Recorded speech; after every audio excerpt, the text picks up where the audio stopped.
Okay girls, so here we are going to start our chapter number 8, work, energy and power. And first of all, the definition of work. When a force acts upon a body and it displaces it to a certain distance, the work is said to be done. जब कोई भी force apply होती है और वो एक object के ऊपर apply होती है और उसको कुछ डिस्प्लेस कर देती है या उसको कुछ मूव कर देती है, तो हम कहते हैं कि वर्क हो गया। जैसे ये मार्कर इधर रखा हुआ है, ठीक है, और अब ये मूव नहीं कर रहा और अब ये फोर्स अप्लाई होगी और ये इस फोर्स अप्लाई होने से ये यहाँ से यहाँ चला जाए, तो यहाँ से यहाँ तक उसने डिस्प्लेसमेंट या डिस्टेंस कवर कर लिया। तो by the application of force displacement is covered in the same direction of the force, then we can say that work is said to be done.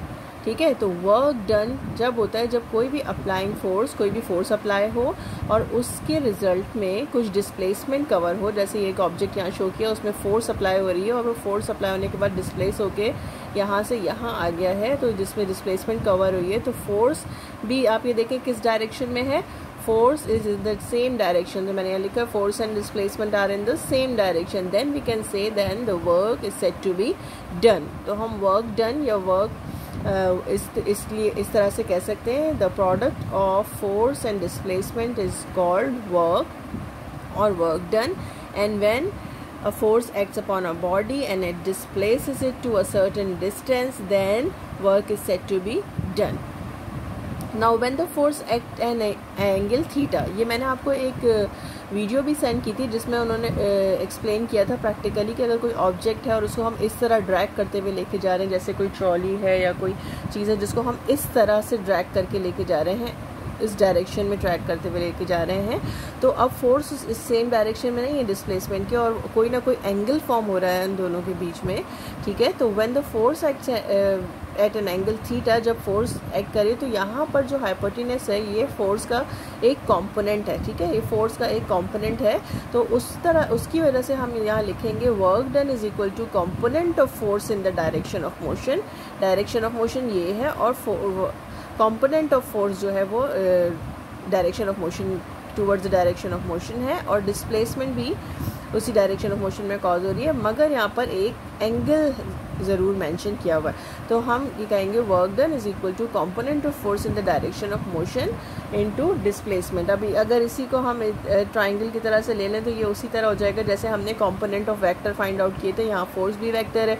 तो इसके लिए हम थीटा के लिए हम हॉरिजॉन्टल के साथ जो फोर्स का एक एंगल बन रहा है, तो थीटा के लिए हम कौन सा यूज़ करेंगे, ट्रिग्नोमेट्रिक रेशियो, ये है हमारे पास कॉस थीटा, ठीक है।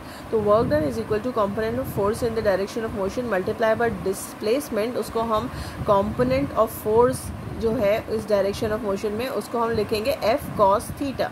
हॉरिजॉन्टल के साथ एक एंगल बना रहा है तो उसको हम कहेंगे एफ कॉस थीटा बेस के साथ, मल्टीप्लाई बाय डिस्प्लेसमेंट हमने यहाँ लिख दिया। अब एफ और डी को मल्टीप्लाई किया तो मैंने इधर लिखा और W is equal to F D cos theta. So it is when the force acts at an angle theta. Now the unit of SI system, the SI unit of work done is joule। अब आपको खुद भी unit find out करना आता है, आपको पता है W is equal to F dot D.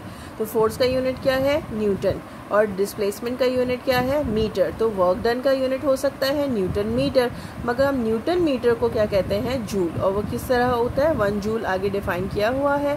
What is 1 joule? 1 joule is when one force applied on an object to displace it to 1 meter, it is called 1 joule. So what is 1 joule?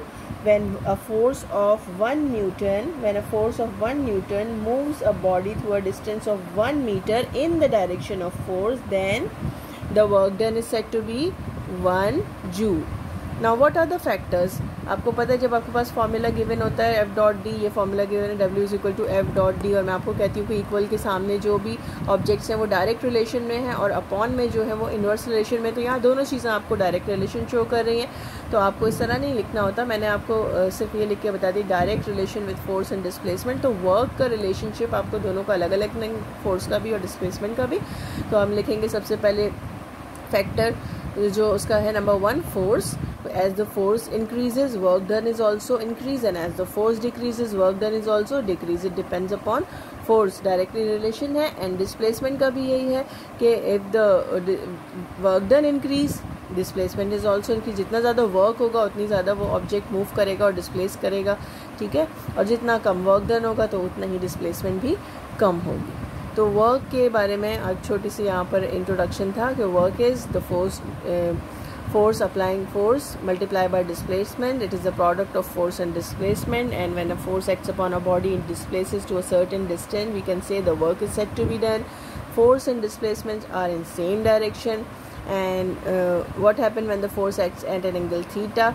Then according to the situation, W is equal to F cos theta into D, or we can say W is equal to FD cos theta. अब जब आपके पास problems आएंगे तो आप देखिएगा कि situation क्या है.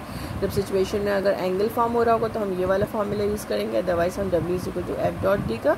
And the SI unit of work done is joule, which is equal to 1 Newton multiplied by 1 meter. Okay, 1 Newton force multiplied by 1 meter displacement is equal to 1 joule.